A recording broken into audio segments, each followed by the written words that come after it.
Halo, teman-teman tumbuh dimanapun kalian berada. Lagi heboh soal biaya ngebesarin anak yang sampai 2,9 M. Em, tapi yang harus dipikirin teman-teman sekarang bukan berapa besar untuk ngebiayain anak nih. Karena nanti kalau kalau pada mikir gitu antara kayak mikir, oh mending gue gak punya anak aja biar bisa saving 2,9 M dalam hidup gue. Atau kayak jadi demotivasi karena anak udah banyak atau malah stres sendiri gimana mikirinnya biar punya anak karena sampai sekarang belum punya pasangan. Jangan sedih, karena sebenarnya teman-teman, masalah 2,9 M itu adalah masalah perspektif gitu. Nah, teman-teman mikir gitu, 2,9 M mana mungkin sih gue dapat 2,9 M atau kayak nggak ada deh dalam hidup gue bisa ngabisin 2,9 M gitu kan. Nah, itu ternyata mungkin aja terjadi karena semua itu adalah akumulasi biaya yang terjadi dalam 21 tahun gitu kan kalau dalam yang dipost oleh akun perencanaan keuangan tersebut gitu kan. Tapi sebenarnya kalau kita breakdown nih biaya itu dari mulai per tahun, kemudian per bulan atau mungkin malah per minggu, itu sebenarnya akan menjadi biaya yang sebenarnya cukup bisa terjangkau apabila kita mau nyoba itu gitu kan. Ah, masa sih kalau misalkan teman-teman kalau dengar podcast tumbuh berdana tentang bunga berbunga atau konsep compound interest itu adalah sebenarnya adalah soal bagaimana sedikit demi sedikit lama-lama menjadi bukit. Nah, dalam kalkulator perencanaan ini, tanpa panjang lebar lagi, kita akan bisa menghitung nih atau mulai merencanakan. Di sini udah admin bagi dalam jangka pendek, jangka menengah, dan jangka panjang. Jangka pendek, terserah kalian punya patokan seperti apa, tapi bagi admin itu adalah 1 tahun. 1 tahun adalah jangka pendek. Jangka menengah itu adalah 5 tahun atau kayak 10 tahun, bebas diganti, mungkin 7, terserah bebas 10 atau berapa aja mungkin ya 5 deh dalam kasus ini. Jangka panjang 21 tahun atau mungkin mau 20 tahun boleh bebas. Jadi terserah bagaimana teman-teman mau melakukan perencanaan. Nah, konsepnya gampang banget. Sebenarnya ada hitungan di baliknya, tapi yang ingin admin fokuskan dalam tutorial ini adalah bagaimana cara make Excel ini yang dimana filenya pastinya akan di-share secara gratis di link in bio di Instagram. Jadi langsung ke postingannya, klik link in bio, udah bisa langsung download Excel dari situ. Dan ini akan di-share ke teman-teman secara gratis dan bisa dipakai teman-teman untuk melakukan perencanaan-perencanaan jangka pendek, jangka menengah, dan jangka panjang. Gimana sih cara makainya, kalkulator ini? Jadi teman-teman, uh, misalkan dalam jangka pendek nih, teman-teman ada target untuk jalan-jalan. Dalam satu tahun udah ngitung-ngitung, oh ternyata kayaknya butuh 10 juta ya gitu kan. Nah, 10 juta. Masukinlah 10 juta. 10 juta.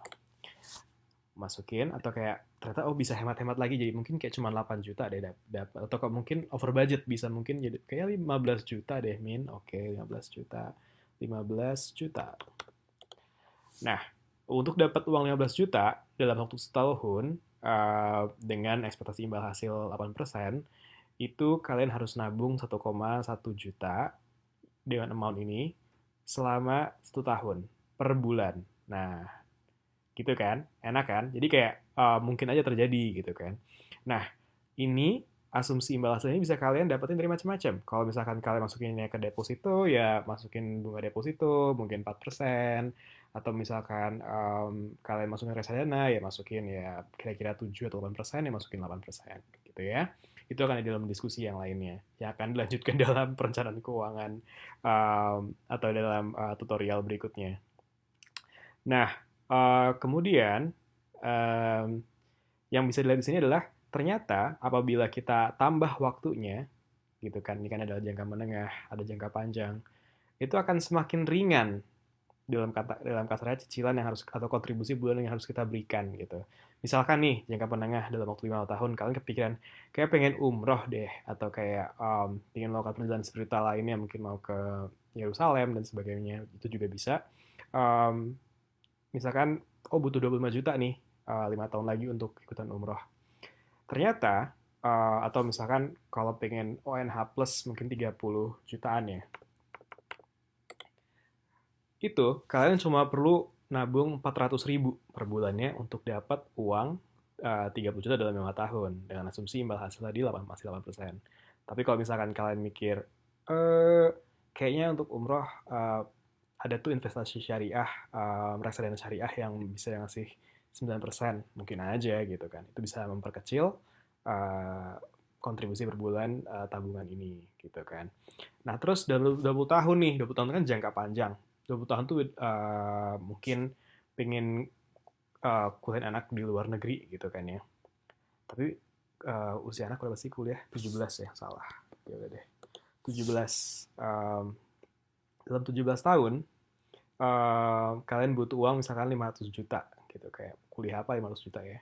Mungkin kalau kalian merasa kemahalan, ya mungkin ya 300 juta lah gitu ya. Gitu. Nah, untuk dapat uang 300 juta dalam 17 tahun, kalian cuma perlu 690.000 per bulan. Gitu kan ya.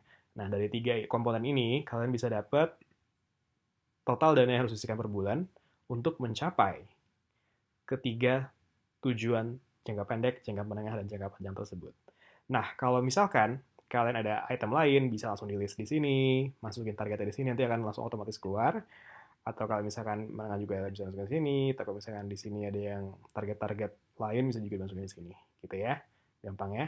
Jadi terserah teman-teman bisa langsung dimain-mainin dan bisa dapetin angka total dana yang disisihkan per bulan yang bisa jadi kalian jadi patokan dalam perencanaan kalian ke depannya. Terus kalau kalian mikir, aduh ribet deh, itu kan nggak semua orang bisa punya uang segitu gitu. Misalkan kalian gue cuma punya 500.000 deh per bulan. Kira-kira gimana tuh kalau misalkan gue masukin ke uh, imbal hasilnya cuma 5% aja?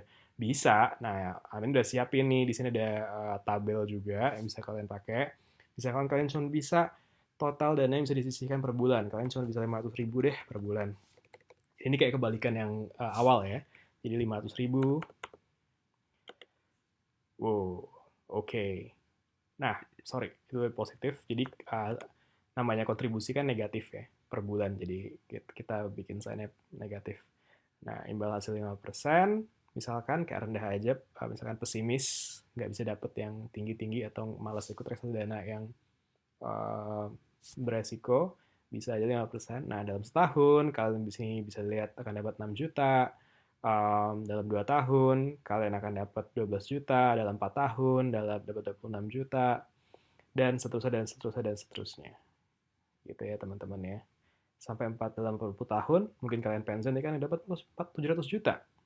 Nggak kebayang dong. Jadi kayak misalkan kalian mikir, oh kalau gitu, uh, berani deh gue 1 juta gitu kan ya. 1 juta per bulan.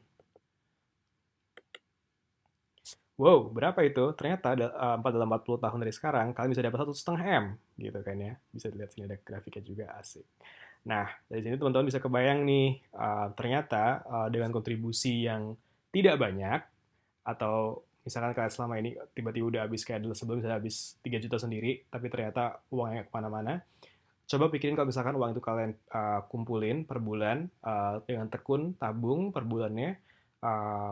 Kalau kalian misalnya di sini semakin lama pasti akan memberikan dampak yang lebih maksimal. Jadi kalau misalkan kalian mikir, oh 2 miliar nggak mungkin, tapi kalau misalkan kalian nabung misalkan taruhlah 3 juta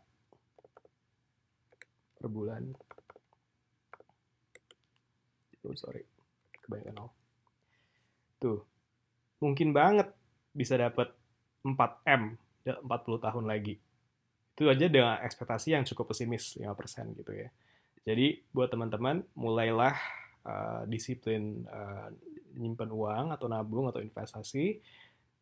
Mungkin instrumen yang nggak perlu agresif kayak reksadana pun atau kayak misalkan deposito itu misalnya terlalu konservatif ya. Misalkan taruhlah reksadana yang biasa aja, itu kalian bisa dapat 2,5 M dalam 30 tahun.